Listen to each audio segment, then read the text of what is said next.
तिशा, तू मूर्ख आहेस, मी नाही.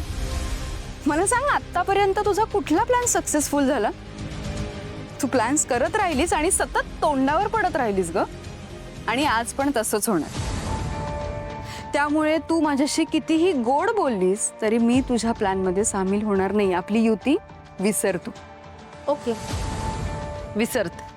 पण न्यू सासू मॉम, एव्हरी टाइम जसे माझे प्लॅन्स फ्लॉप होत गेले ना, तसं यावेळी नाही होणार आहे.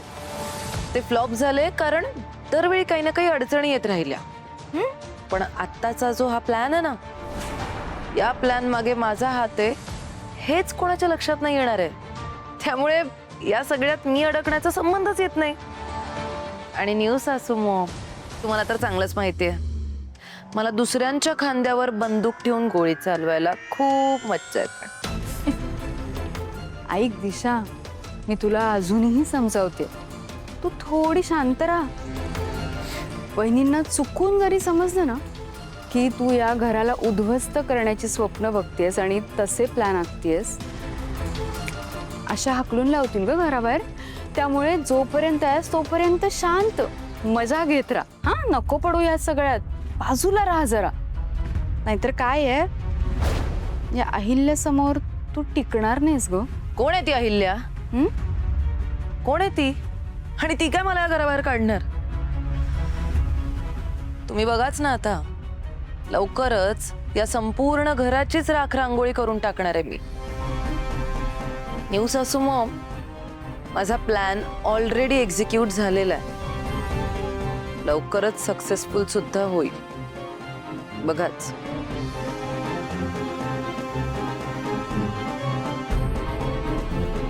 पारू, मी ऑनलाईन तिकीट चेक केलंय पण ते काय मिळत.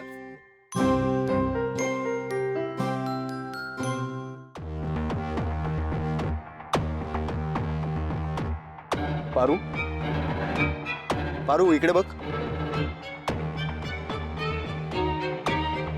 तू ठेवलेस खिशात? हो, मीच ठेवले. माझ्या एका डब्याचे पैसे आले होते. पारू, हे तुझ्या कष्टाचे पैसे आहेत, तुझ्या बिझनेसचे पैसे आहेत. हे ठेव तुझ्याकडे. एक मिनिट, काय चाललं तुमचं? तुम्ही आपल्यात माझं तुझं करणार आहात का? नाही म्हणजे तुम्ही मला परकं समजताय. वा, छान. आदित्य सर, तुम्ही तुमचा ड्रीम प्रोजेक्ट पूर्ण करणार आहात आणि त्यासाठी मी थोडीशी मदत केली तर काय हरकत आहे? तुझ्या भविष्याचं काय? काम कर, ठीक आहे, हे ठेव तुझ्याकडे चुपचाप. छान एक अकाउंट उघड, ओके, आणि मस्त सेव्हिंग कर आणि पैसे जपायला शिक. ते समजा मी नंतर करणार आहे, आता नाही. आता हे पैसे तुमच्याकडे ठेवा. असं समजा की मी तुम्हाला उसने दिले आणि तुमच्याकडे भरपूर पैसे आले ना की तुम्ही डबल करून मला द्या. आता तरी घेणार आहात का ते पैसे?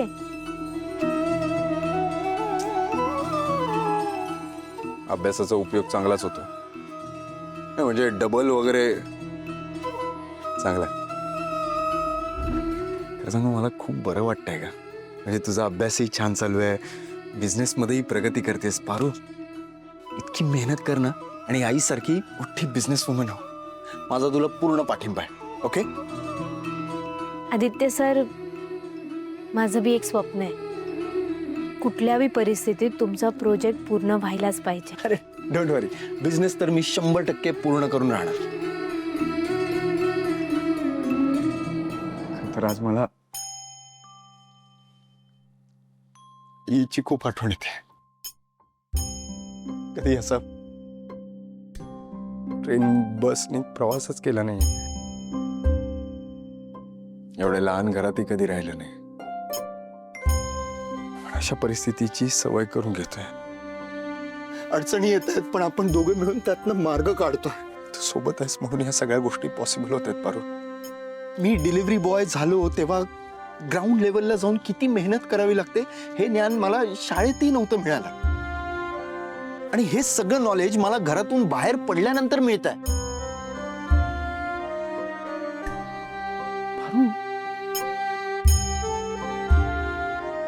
पारू, असं तर नाहीये ना की आपल्याला घरातून बाहेर काढण्यामागे आईचा काहीतरी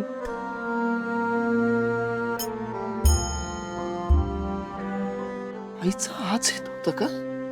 पारू, म्हणजे मी तळागाळाला जाऊन काम करणं किती गरजेचं आहे हे समजून देण्यासाठी, मला आयुष्याचे धडे मिळावे, मी अजून मजबूत बनावं हे पटवून देण्यासाठी तर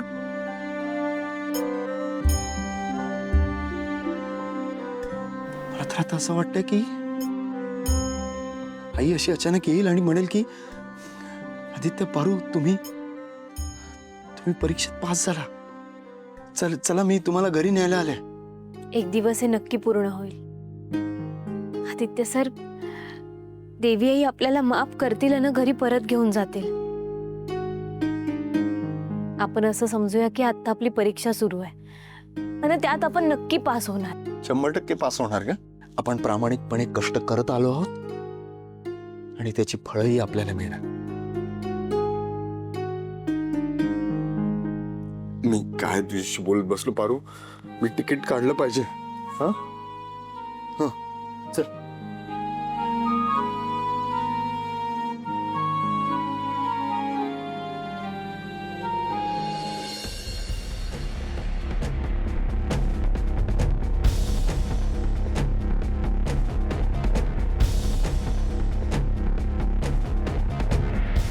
बाई, वहिनी,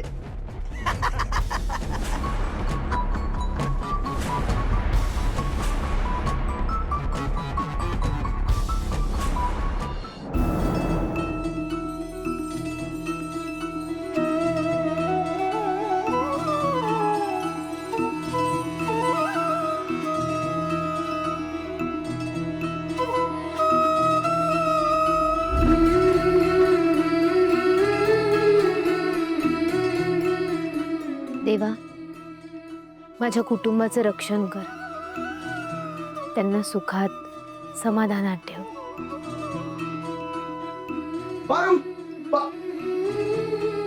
काय एवढं काय झालं खुश व्हायला?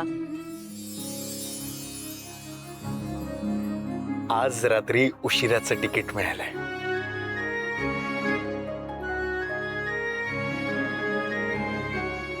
आज रात्रीच निघावं लागणार आहे. फायनली मी चेन्नईला जातोय. पारू, काय झालं? एवढी आनंदाची बातमी दिली आणि तू अशी. काही नाही, ते तुम्ही जाणार आहात म्हणून माझं मन नाही लागत आहे. मिस करणार आहेस मला? डोंट वरी, लगेच जातो आणि लगेच परत येतो मी. हा, बरं, डोळे मीट. का? डोळे मीट ना. बर.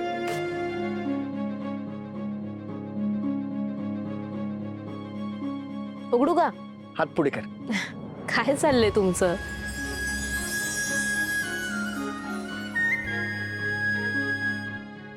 जास्वंदी? कसं वाटलं सरप्राईज?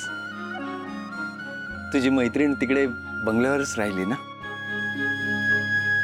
आता मी नसताना तू हिच्याशी बोलत जा.